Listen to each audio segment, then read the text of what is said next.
Multivocality in Travel Narratives, a Bakhtinian reading of Deshe Bideshe's Afghan lives. So over to you. Thank you very much. So I'd like to share my screen first. All right. So good afternoon, everyone, and I welcome you all to my presentation today, which is titled as Multivocality in Travel Narratives, a Bakhtinian reading of Deshe Bideshe's Afghan lives. So, sorry. Basically, Syed Mustafa Ali's travel narrative, Deshe Bideshe, is a very enjoys an enduring popularity in our Bangla literature. It has also been translated into English, and the focus on Deshe Bideshe's discussion basically, centers around the Afghan lives and how Syed Mustafa Ali portrays the lives of Afghan people in during his travel in 1927 to 1929. But the technical aspects, for that matter, has not been actually focused that much. So in my paper, I actually tried to see this particular narrative from a Bakhtinian point of view, which is dialogic heteroglossia. So basically, I will try to show how this particular text, includes the dialogic elements, the heteroglossic elements in it, in its depiction of the Afghan lives. So first, I'd like to introduce the concept of heteroglossia. So heteroglossia, as according to Oxford reference, is basically the existence of conflicting discourses within any field of linguistic activity, such as a national language, a novel, or a specific conversation.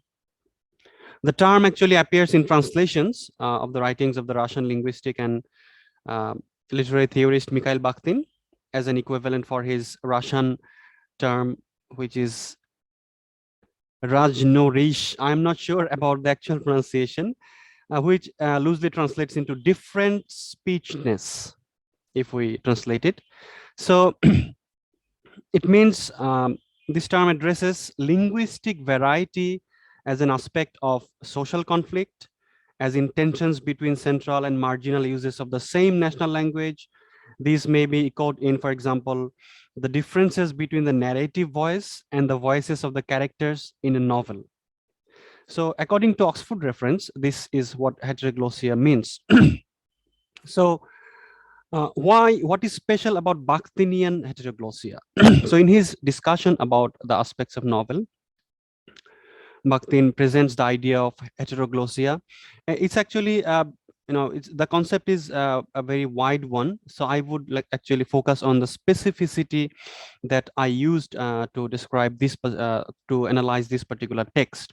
So to describe the aspects of novel, Bakhtin says it's a phenomenon which is multiform in style and variform in speech and voice.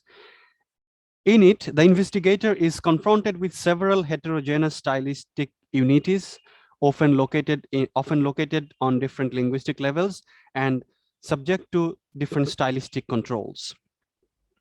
So, in his opinion, the novel can be defined as, I quote, the diversity of a social speech types, sometimes even diversity of languages, and the diversity of individual voices artistically organized.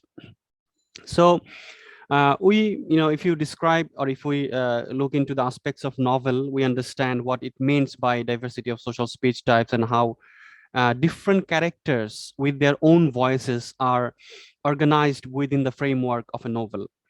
And so we understand the novel orchestrates in all its themes, the totality of the world of objects and ideas depicted and expressed in it, by means of the social diversity of speech types and by differing individual voices that flourish under such conditions. Authorial speech, the speeches of the narrators, inserted genres, the speech of characters are merely those fundamental compositional unities with whose help heteroglossia can enter the novel. Each of them permits a multiplicity of social voices and a wide variety of their links and interrelationships, always more or less dialogized. So Bakhtin concludes these distinctive links and interrelationships between utterances and languages, this movement of the theme through different languages and speech types, its dispersion into the rivulets and droplets of social heteroglossia, its dialogization. This is the basic distinguishing feature of the stylistics of the novel. So in his uh, analysis of the discourse of novel, Bakhtin introduced these ideas and these theories about the aspects of novel. So what is special about the discussion of this theory of novel in describing a text which is not fiction, which is based on a travel experience? So in recent studies, for example, Carl Thompson, who is quite a famous figure in the travel writing area, he began to question whether Bakhtin's concept of heteroglossia, which is a sense of multiplicity of different voices being brought together, sometimes coherently, sometimes less so, whether these ideas actually can be used or applied to the description or to the analysis of travel texts. Definitely, Bakhtin used his concepts in describing fiction, in describing novels. So is it possible to see travel text through the lenses that Bakhtin provides us? So Thompson's works actually focused on multiple tellings of the same story or set of incidents. And also other writers, other scholars have also looked at travel writings from their using Bakhtin's concept, but their ideas are a little bit different in terms of, for example, either they have focused on the ways in which Bakhtin's theories of dialogism relate to the relationship between the writer and quote unquote the other, or either they have explored or they have explored the questions about language in the representation of speech in travel texts. So roughly the focus has been on actually the relationship between the authorial voice and the other that the author sees through his traveler gaze, and also about the mechanical aspects of the speech in the travel text. So these have been the focus of travel writing in general using Bakhtinian concepts. But in my paper here, I have focused on the Bakhtinian concept of heteroglossia in the analysis of multivocality, which is actually the different characters that are present in the text, and also the voices which are not characters themselves, but we can find in the text from across the historical and events, also different poetic expressions, and also allusions, anecdotes, his personal references, sometimes direct quotations, translations. So all these are actually uh, an orchestra of voices present in the text, along with the voice of the author himself. So this multiplicity of voices can be seen from the lens that Bakhtin provides us. So first of all, I would like to focus or point out some features of Deshe Bideshe as a travelogue. It's a long travelogue, it's a long narrative, so I'm not going to summarize it all because we don't have much time for that actually. But overall, we understand that Syed Mustabal is, as you have already learned from the discussion in the morning about the Deshe Bideshe and its richness in terms of description and its elements in its elements actually. So Syed Mustabal is Deshe Bideshe. Sorry to interrupt. Yes. You have around 4 minutes to go. Okay, thank you. So Syed Mustabali's Deshe Bideshe is actually a rich text with humor. His, I should say, typical strategy in all his writings. So, and rich in descriptions and allusions. Importantly, the text is an amalgamation of a large number of voices with the author's narratorial voice. This particularly dialogic nature of the text thus presents a good instance for heteroglossic travel text. It's extremely interesting account full of folklores, poems, anecdotes. And Ali traveled to Afghanistan when it was at the crux of a major political upheaval, abdication of the liberal king Amanullah, who was overthrown by the bandit leader Bachai Sakau. The author has taken great interest in describing the demeanor and daily lives of Pathans and other Afghans, and it is a painful account too of how the country suffered after Amanullah was overthrown. So the main focus actually. So how heteroglossia is present in Deshe Bideshe. So Deshe Bideshe can be understood, as polyphonic, as I pointed out earlier, that describe which Bakhtin also used in his description of Dostoevsky's novels as polyphonic. The multiple voices found in these texts are, like Dostoevsky's characters, capable of standing alongside their creator, capable of not agreeing with him, and even of rebelling against him, unquote.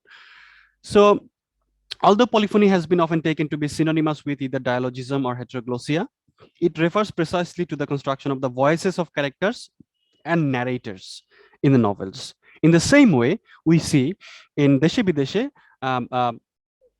Syed Mustafa Ali also presents the different voices of characters in the same manner. They are in conversation with the author. Sometimes they're agreeing, sometimes they're disagreeing, and sometimes even they're rebelling against what the author has to say. And Bakhtin describes the author as a participant in the dialogue, or essentially equal terms with the characters. So we can also see the incorporation of various voices and opinions makes him different from other contemporary British travelers to Afghanistan. For example, we can say a travel text by Robert Byron, who also presents to us the description of his visit to Afghanistan. So unlike the European conventional monologic narrative of travelogues, Syed Mustafa Ali introduces the conversational style. His prose is combined with, I quote, irreverent and iconoclastic humor, rebuts and deliberately avoids the voice of the authority, and therefore denies truth claims for the opinions he expresses, the facts he presents, or the stories he narrates. His style is informal, given to frequent digressions and incredible parallels, and therefore distinct from the serious and exact tone of the Western ethnographer, which seeks to establish control. So he is actually a participant in the dialogic, presentation of the travelogue. So he is not actually exerting the narratorial or authoritative voice, rather he is being a participant in the text. So the conversational tone becomes very effective because often the information related by the author is provided directly by Ali's interlocutors, so that the authorial voice lacks presentations of authority, control, and truth. By giving scope to a lot of voices, opinions, and debates, Ali avoids the monologism that is bound to creep in travel narratives where the author is the sole authority for interpretation of a foreign culture, end quote. So we can see from the discussion that from the short discussion actually that I have had so far, that so Mustafa Ali's non-fiction travelogue can be actually studied from the lens of Bakhtin's concept of dialogized heteroglossia, as the travelogue is rich with characters, with the intersections of multiple sources that underlie the travelogue. And at the same time, he reflects or he focuses on the daily lives of the Afghan people, different tribes, and his encounters with the characters there. I would like to mention some of his characters, like his Pathan friend, Ahmad Ali, his Afghan professor and intellectual Mir Aslam and Dost Muhammad, and especially his encounter with his servant Abdur Rahman, his some Europeans and Russians like Bogdanov and Demidov. So all these characters appear to be, in a lively conversation with the author, which gives the travelogue a sense of kind of fictional aspects to it. So with that, I would like to conclude here today. So thank you very much, everyone. So I would like to know if you have any question. And that's all from my. So I want to welcome without further ado our next speaker, Saheli Parveen Deepa from Shah Jalal University of Science and Technology, Sylhet.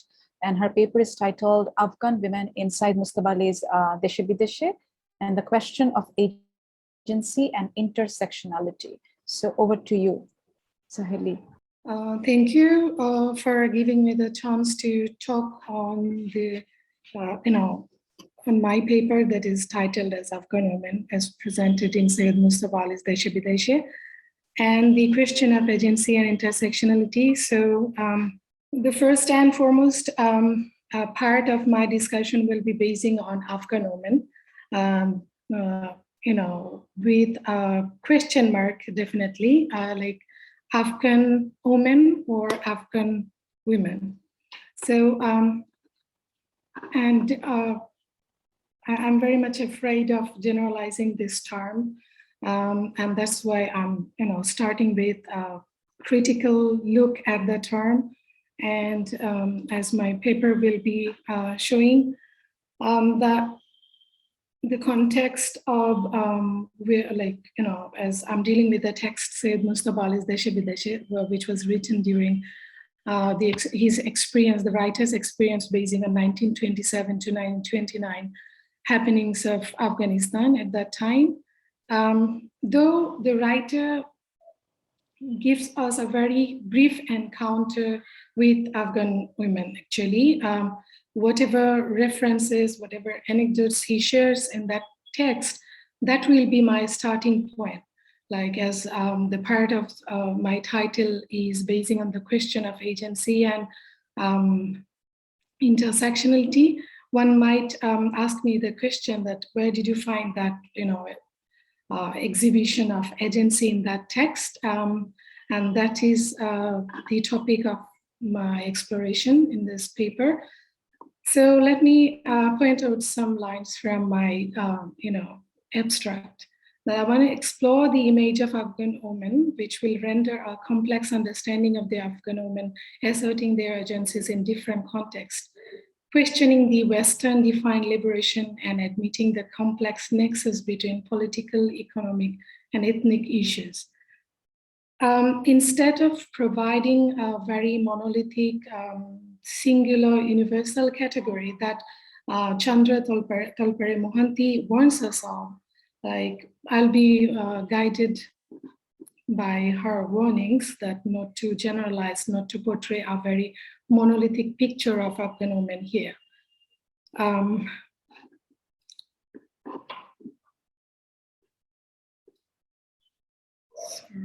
okay. So when I'm talking about, when I'm using the word Afghan, the phrase Afghan women, like I'm very much guided by the theoretical framework of Mohanty. She was warning. She has warned us of the oversimplified similarity as well as flattening internal differences. She also her emphasis was on specificity of difference, aims to a vision of equality attentive to power differences.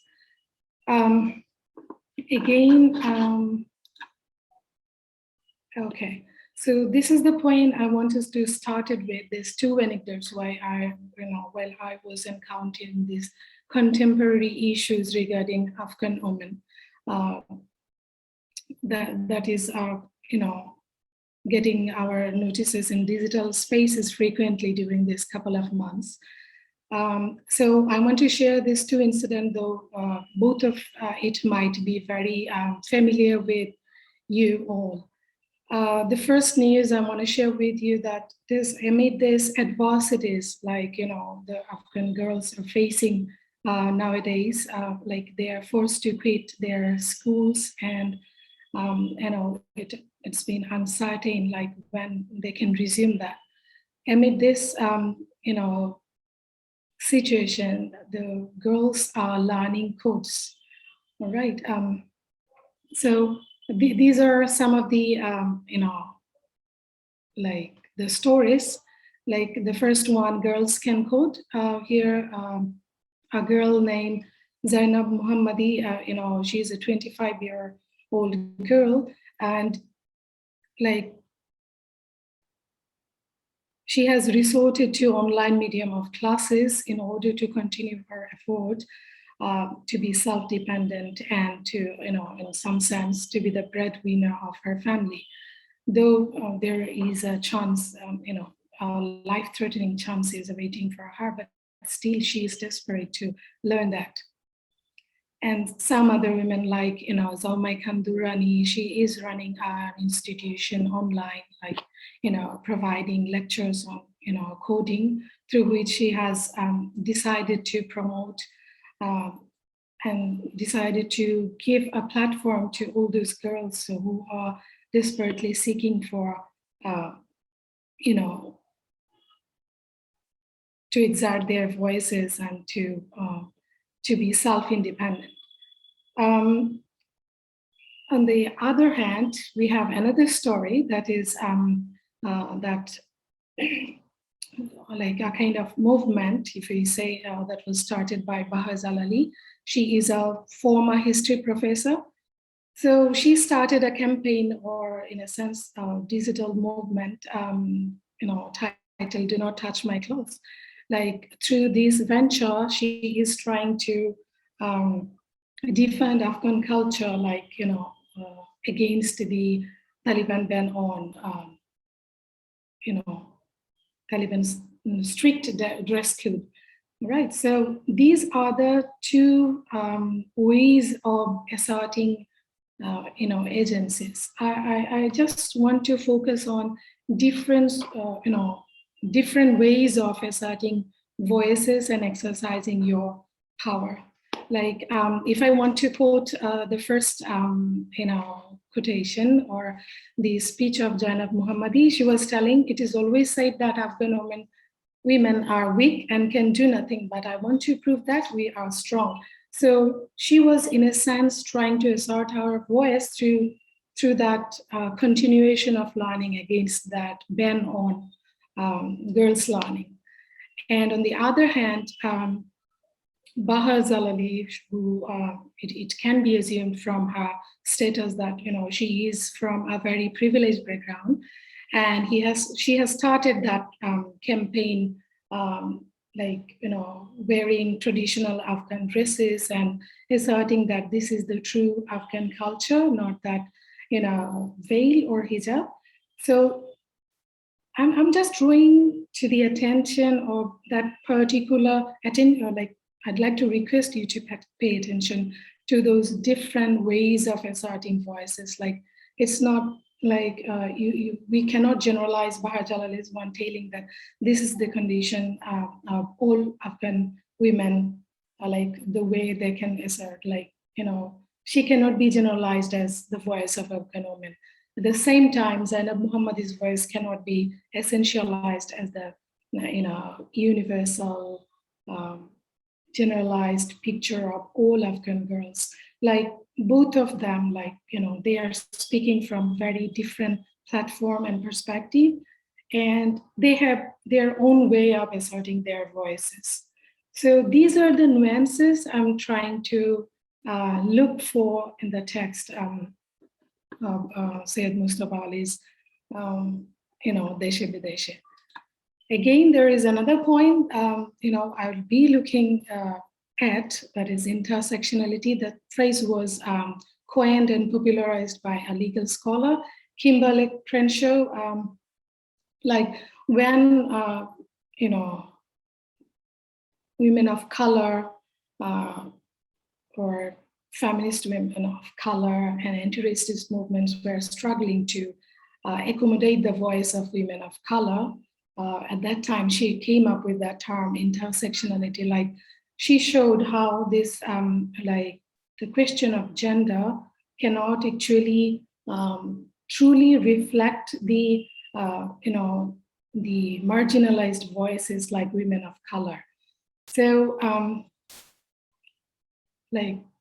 I wanted to look into the matter of Afghan women, through the intersection of gender, class, even ethnic divide divides. So though Crenshaw used the term in case of the struggle of Black women, it will be of help, like for the for analyzing the issues of even the third world women. And in that case, the way I'm using the word third world woman, I'm not trying to essentialize this category as representing the voice of all women from the third world. Like there also you will be getting some nuances, some intersections of class, race, religion, and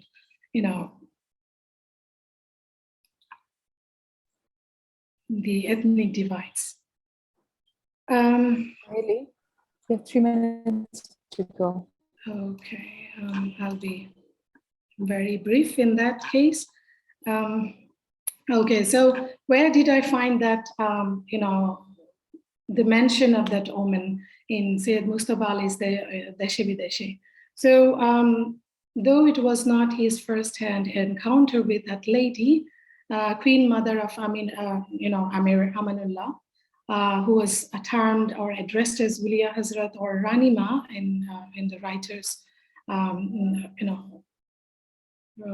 writing. So I would like to mention, like, though it is not recognized in official history, that how did she contribute that change of like rule, like how the story behind Amanullah's succession to the throne, but the anecdotes Mustafa Ali shares with us, renders a very very interesting look into the history, like how did she exercise her power over deciding the lot of the state at that time. Actually, it was through, like, I would like to use the term used by, Sayyid Monjurul Islam Sir today's session, like, he was using harem intrigue. So here it is through the, like, be it harem intrigue or through her, power, like the power she exercised over the manipulation she could exercise at that time, like through her, strategy. Actually, Amir Amanullah, was succeeded into the throne. Even the later reformations, she had a lot of support on that. So that story actually led me to, go for that picture. Like, I don't want to romanticize the picture, telling that, by bringing out the information of the story of Queen Mother or Wilia Hazrat. Rather, I just want to portray a very different picture rather than the Western depiction, like that, the Afghan Muslim women, they are always oppressed and they were literally on the need of saving from their white counterpart. Instead of giving in into that saying, I wanted to go for a very different image of a woman who could, at that time, even, we are talking about 1919, when she exercised her power over the then ruler, and she could manipulate them and could execute her plan through the succession of Amir Amanullah. Even we also find the mention of the Shinwari, that is an ethnic Pashtun tribe, that women were working on the fields. I'm not trying to tell that they were working without maintaining or preserving any strict dress code. They sometimes did not hesitate to come in front of our writer and could exchange their opinion. So in a sense, when we are come up from outside and tell that Afghan Muslim women were very much oppressed, they were not allowed to go outside. These are like, this is against this platform or background that I have come up with a story to show that there existed different pictures and the instances of agencies even at that time. So this was, from my part, to explore the issues of agencies and intersectionalities, in Syed Mustafa Ali's Deshe Bideshe. So over to you, to our moderator, Dr. Tabassum Jamal, if you have any question. Thank you so much. I think we do have questions for you. We will take it during the question and answer session. Thank you so much. On panel, Shoman Chatterjee from Borivali Junior High School, all the way from India. And his paper is titled In Search of a Renewed Future, a Different Afghanistan in the Canvas of Syed Mustafa Ali's Deshe Bideshe. Am I audible? Yes, and the time limit is same for you. I'll give you a reminder when 3 or 4 minutes are left, okay? Okay, ma'am. So, good morning to all.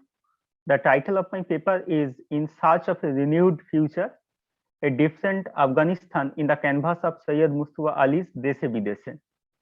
In my early childhood, while listening to Mahabharata from my grandmother, I have come across two fascinating characters, Gandhari and his brother Shakuni.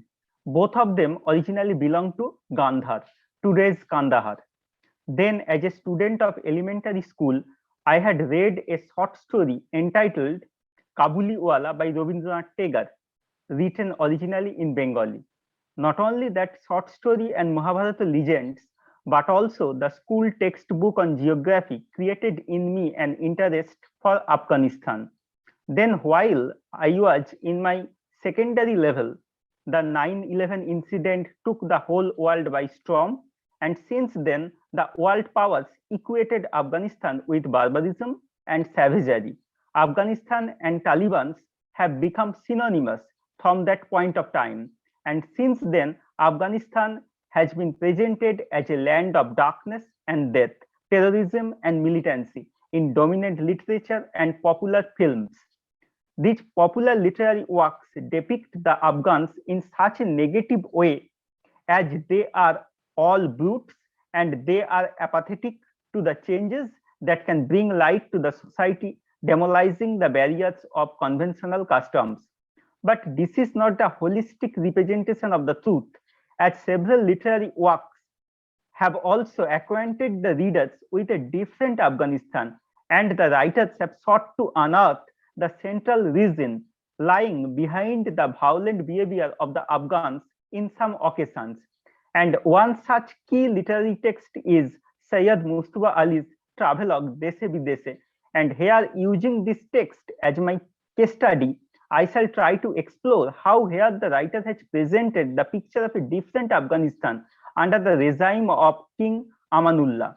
Mustafa Ali's Deshe Bideshe, translated into English as In a Land Far From Home, a Bengali in Afghanistan by Najesh Afroz, provides a hardcore ethnographic account of the writer's own experience in Afghanistan for nearly 2 years under the regime of King Amanullah.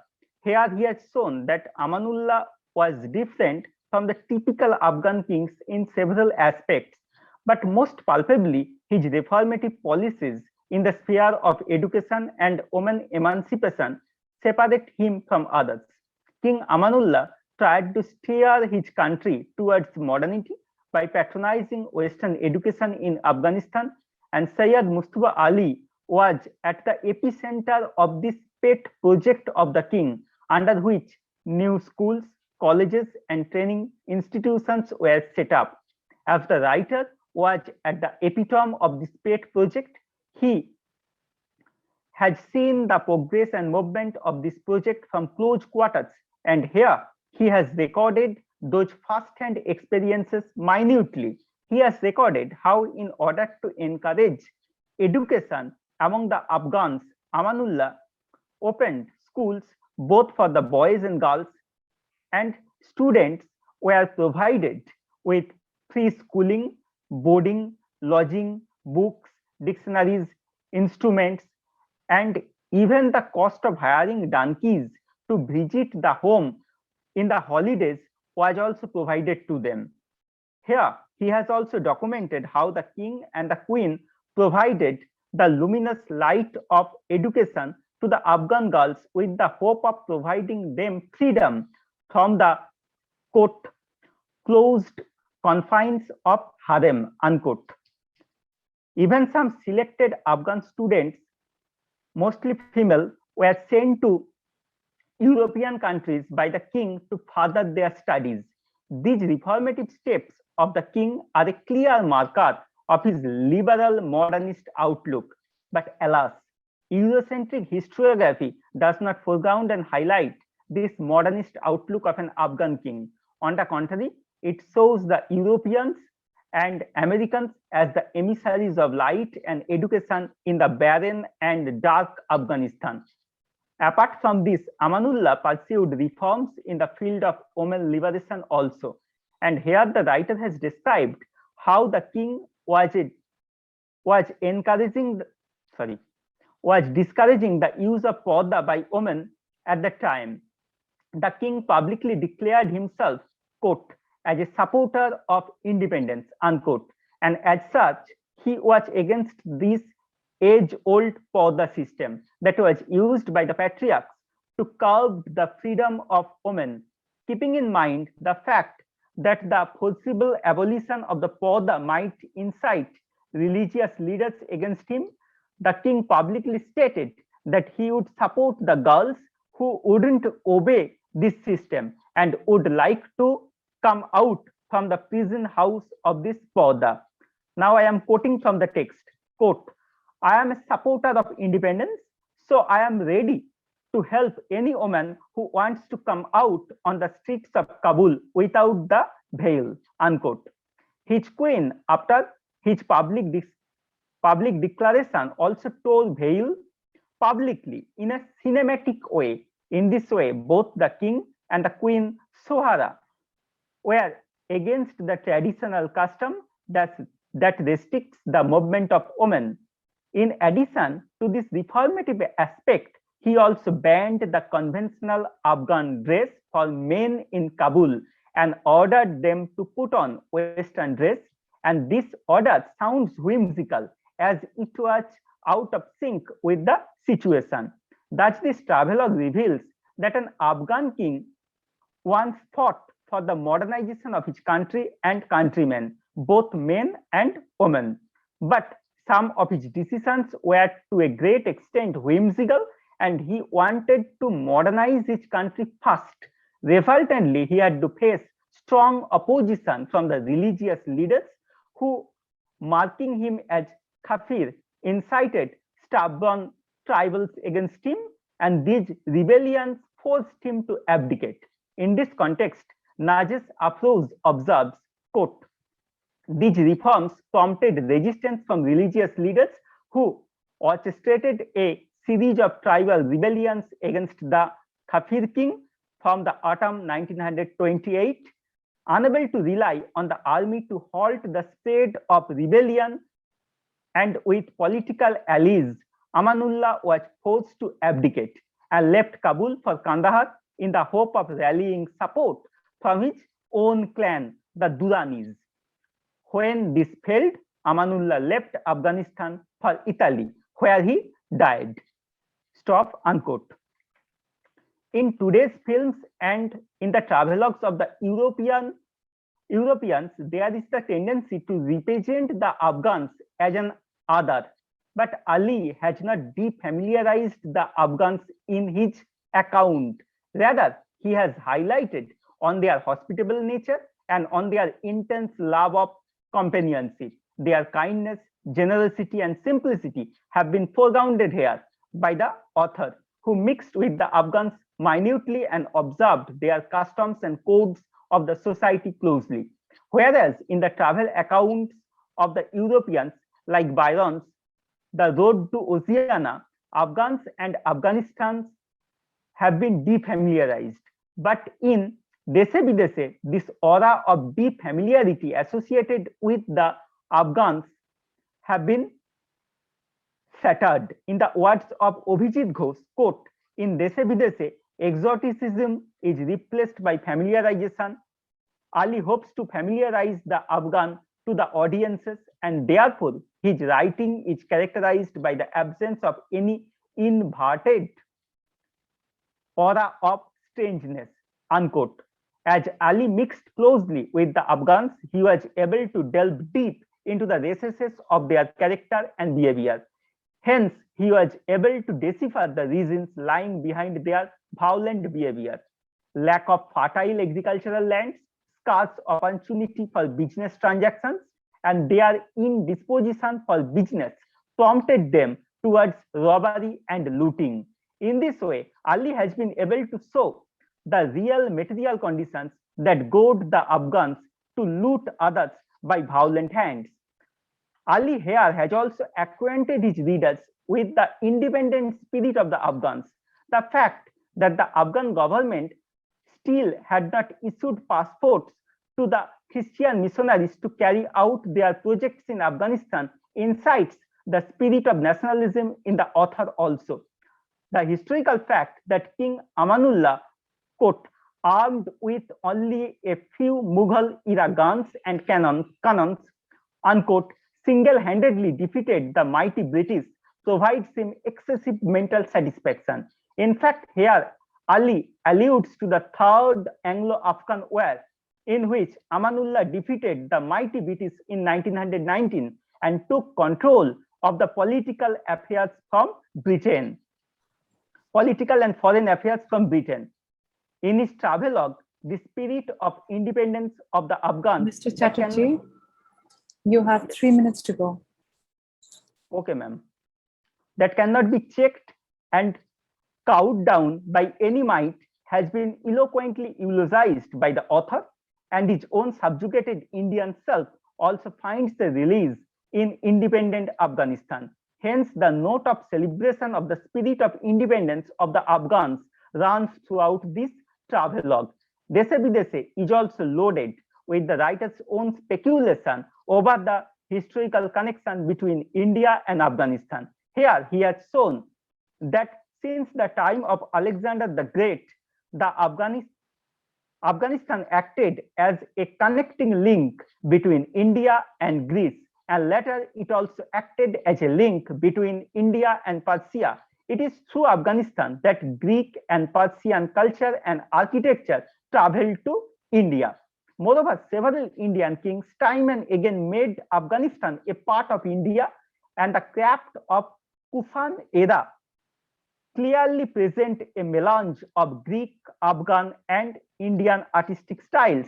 In the 7th century, the Hindus and the Buddhists coexisted in Afghanistan. In the 11th century, even after the rise of Arabs, several Hindu kings held their sovereignty in Afghanistan. Even in the 20th century, Raja Mahendra Pratap Singh wanted to use Afghan land to mobilize attacks on the British in India, and the Afghans cordially accepted him. Though the then Afghan king Habibullah had not waged war against the British, he had not also betrayed Raja Mahendra Pratap Singh.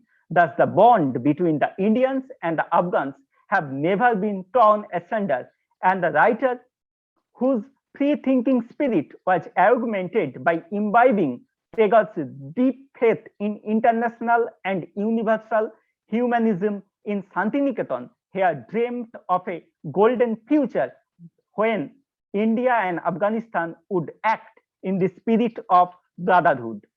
Now today, Afghanistan is again plunged in the whirlwinds of chaos, and a new government is on the way of ascendance. Hope the present government ministers and officials will take lessons from the previous faults and making a bridge between tradition and modernity, religion and politics, lead Afghanistan towards modern life and outlook and international humanism. Only then the King Amanullah's vision of a modernized Afghanistan where each and every human being can have his or her freedom and respect can be fulfilled. With this hope of renewal of a better future of Afghanistan and Afghans, let me finish my discussion. Thank you for listening to this paper. Thank you so much, and thank you for finishing on time. Now the floor is open for question answers. If you have any questions, observations, comments, I see in the chat box, I have questions for all three speakers from all from Abrar Farhan Zaman. I'll start with Matiur Rahman. Meanwhile, you can also type in your question or you can just directly ask. So the first question from Abrar Farhan Zaman towards Matiur Rahman is, how does translation of a text into English impact heteroglossia? And he also has requested if you could give some textual evidence, some textual, Okay. Yes, I saw his comment. Thank you. From the original text. Yes. So thank you very much for your questions. Actually, as I told you, as I told in my presentation, that heteroglossia is basically yes, it's a kind of it's a very interesting question, actually, right? Yes, it's a very wide area, because when while Bakhtin introduces this idea of heteroglossia in his discussion of novels, it covers a lot of aspects which relate to novel and its structures. So my paper basically focuses on the multivocality and heteroglossia. So it focuses on the multivocality of the text of the text Deshe Bideshe. So this is the focus, and where you as you will see, where the author acts as a mediator, as a participant in the ongoing conversation. So to answer your question specifically, so how does translation of a text into English impact heteroglossia? Yes, it will have some sort of impact, because heteroglossia also involves the presence of different forms of the same language, which includes different dialects. So how do we translate dialects? So this question also comes in, and therefore I believe the same strategy will have to be taken when you translate the dialects of a text into another language. So I believe the translation itself will be another kind of heteroglossic example, because we'll have to look at the dialectic aspects of the translation of the original text into of the source text into the target text. So to some extent it will have some impacts in the translation process, not only in English, in any language that you take actually for translation. And to answer your second question, there are actually hundreds of quotes. The whole text is basically in dialogic form. So you have you are perhaps aware that I used the term dialogic heteroglossia, which means multiple voices present in the text in dialogic forms. So the text starts with the author trying to get on the train, and a Firingi, as we understand, is asking him not to, because it's if I say in Bangla, eta Europeanদের জন্য, and he replies, European to কেউ নেই, চলো তোমাতে আমাতে ফাঁকা গাড়িটা কাজে লাগাই. So this is how the text starts, very similar to the starting, if you see, of a fiction, maybe, where the author starts with a direct conversation with between characters, or maybe after the initial introduction, the characters come in and they start, they present their conversation. So, and also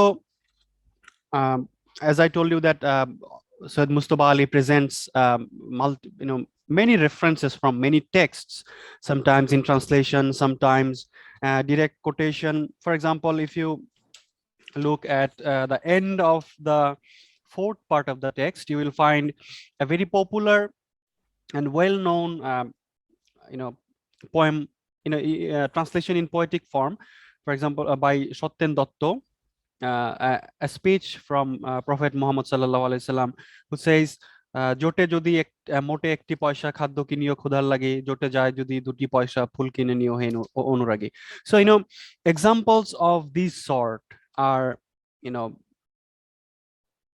there in the text. There are many other examples from Bible, examples from, for example, in Bible there is a reference from Bible where Song of Songs, where the author describes the beauty of eyes. He quotes directly, "Thou hast ravished my heart, my spouse. Thou hast ravished my heart with one of thine eyes." So there are examples from Bibles and other poets, and you will find he also refers to Rabindranath a lot, by sometimes quoting him directly. For example, at the end of the 11th chapter, you will find Edinaji kon ghore go khule diledar, aji prate surjo otha সফল হলো কার. So if you ask me, there are many other examples of the multi-vocality. I think it's well explained, and we got the point. Thank you so much. So the next question we have is for Ms. Saheli. Here too, I think it's also from Abrar Farhan. I think the question is there any quote by the Iron Lady which highlights the points you're making?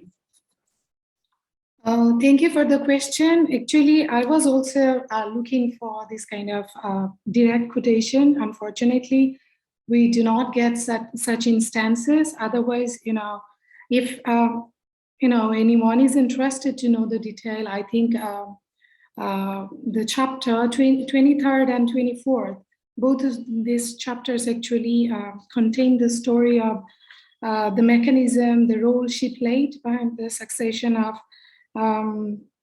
Amir Amanullah to the throne by passing his brother Inayatullah and his uncle Nasrullah, and how did she play a kind of strategic role in that mechanism. So it gets clarified over there, and particularly telling in page 146, I'm talking about the Bangla version of Deshe Bideshe. In page 146, Ali refers to, he was just giving his own opinion, if it was the tradition for the woman to be the ruler of the state, she could occupy that. She could, easily ascend the throne, even leaving Amanullah, as that, strategic mechanism proved. And she was quite successful in bringing her, prioritized candidate to the throne. So that was, from that instances, actually, I took out, but I'm afraid I couldn't manage any, direct quotation from that lady. Thank you so much. I'm sure students will explore, those who are interested can explore the text more later on. So the last question is for the third speaker, to Mr. Shoman Chatterjee. How can we popularize translations of Deshe Bideshe as a counter narrative to the Eurocentric accounts about Afghanistan? Since you're talking about yes. defamiliarizing, yeah. I think in several universities in India, several translations of the South Asian writers written in local languages in English, they have been introduced in the syllabus. And Deshe Bideshe has also been introduced as a part of South Asian literature in the PG curriculum in Vidyasagar University, situated in West Bengal, in Midnapur district. And I think by introducing these texts in translation form in the curriculum of the PG level or UG level, these translations can become popular, and they can act as a kind of counter discourse to the dominant discourse presented by the European countries and America. And this is what I think. It is purely my own opinion. Thank you so much. I think we're running out of time. We will go on a lunch break after this, right after this session. before that, I really want to extend my heartfelt thanks to all the presenters and to the audience members as well who engaged with the texts and the presenters in such a manner. Thank you so much. So after the lunch break, we reconvene at the same room, the main room, which is this room, for the last another panel on Afghanistan today. We are actually finishing on that same note, so we hope to continue the discussion in the next panel as well. So hope to see you in the next panel. So please note that we will reconvene at the same room at 2 o'clock after the lunch break. So thank you so much. Hopefully I'll see some of you there as well.